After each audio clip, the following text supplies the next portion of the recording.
we see the story of Jesus going to the cross, and everything seems to kind of walk hand in hand. And there's one character that seems to interrupt the narrative. His name is Barabbas. We don't even know much about him except that he's a murderer, a leader of an insurrection, a rebel. Why is he even mentioned? This is about Jesus going to the cross.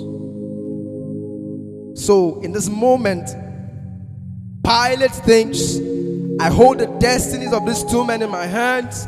I know the Jews have a tradition, and on the holy day, I'll release one of these two prisoners on death row. Pilate stands on this audacious stage, who now presents Jesus, Son of a living God, versus Barabbas, the thug and the rebel. He says, all right, who do you want? This is blasphemy.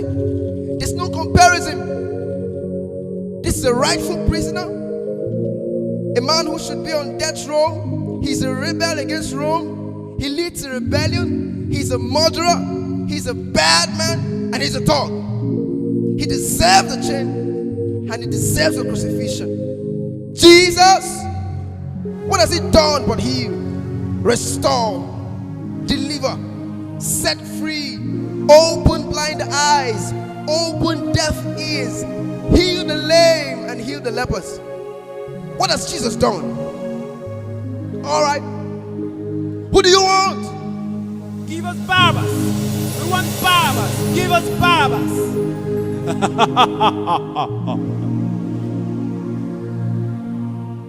People say, give us Barabbas. The Roman soldiers came up.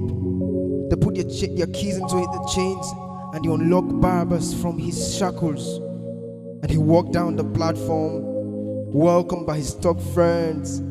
Wow, I'm now a free man. Well, I don't know who this Jesus guy is, but my people love me. I'm so happy. There seems to be no conscience for Barabbas. There's no record of him telling Jesus, well, I owe you everything now, for you have set me free. Now, that's Barabbas. And God knows that. Jesus stood there silent. He knew the will of the Father. He said, It's fine, Father. Let him have Barabbas. For Jesus knew that the Father would have to treat Jesus like Barabbas, so he can treat Barabbas like Jesus. Barabbas thought it was the people that set him free. No, no, no, no. It was the love of the Heavenly Father. When I look at the story, I realize who Barabbas really is. That's me. That's you.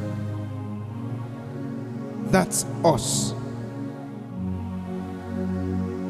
And just the other day, I heard God speak to me.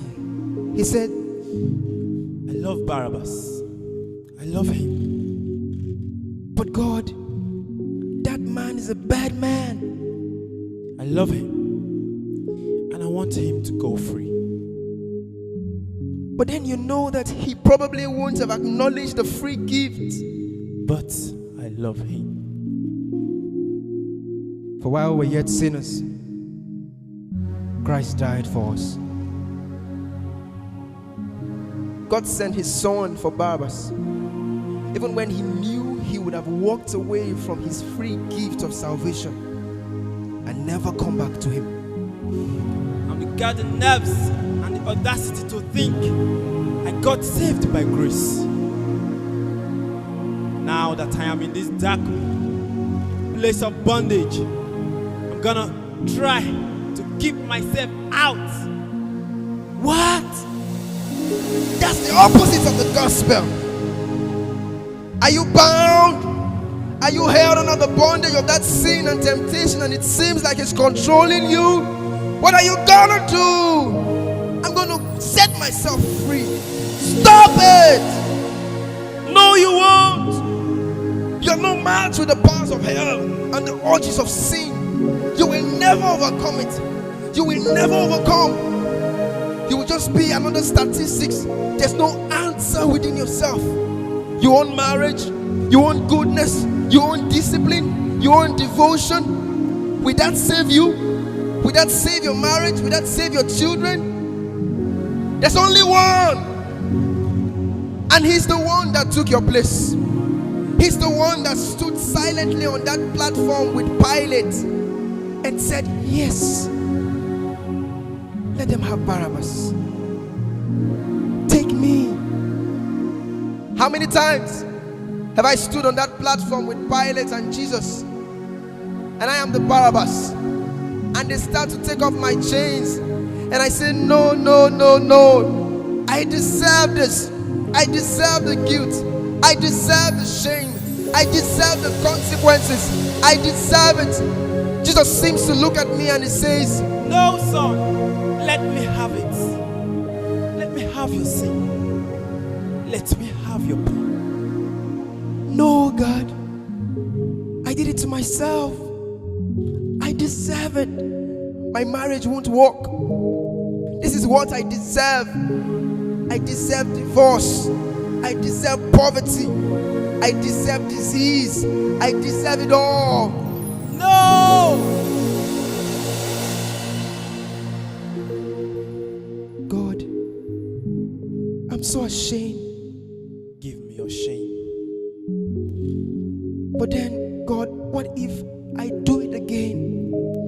I'll still be here. God, I don't want to hurt you. I love you. I don't want to do it anymore. Give me your sins.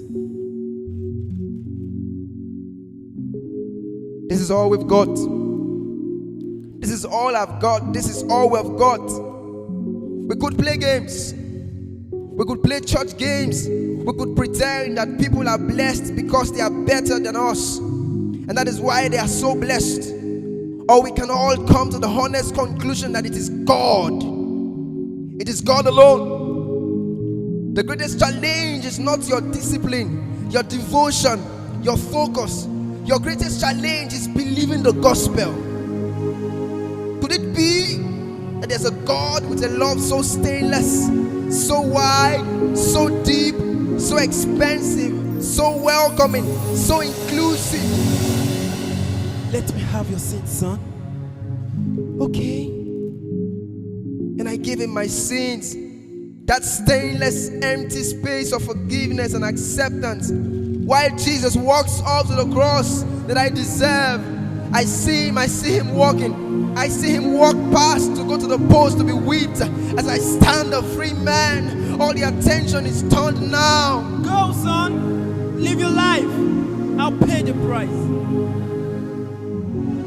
When we get off, we get the power to set ourselves free. It's still Jesus. It will always be Jesus. It will never stop being the power of Jesus.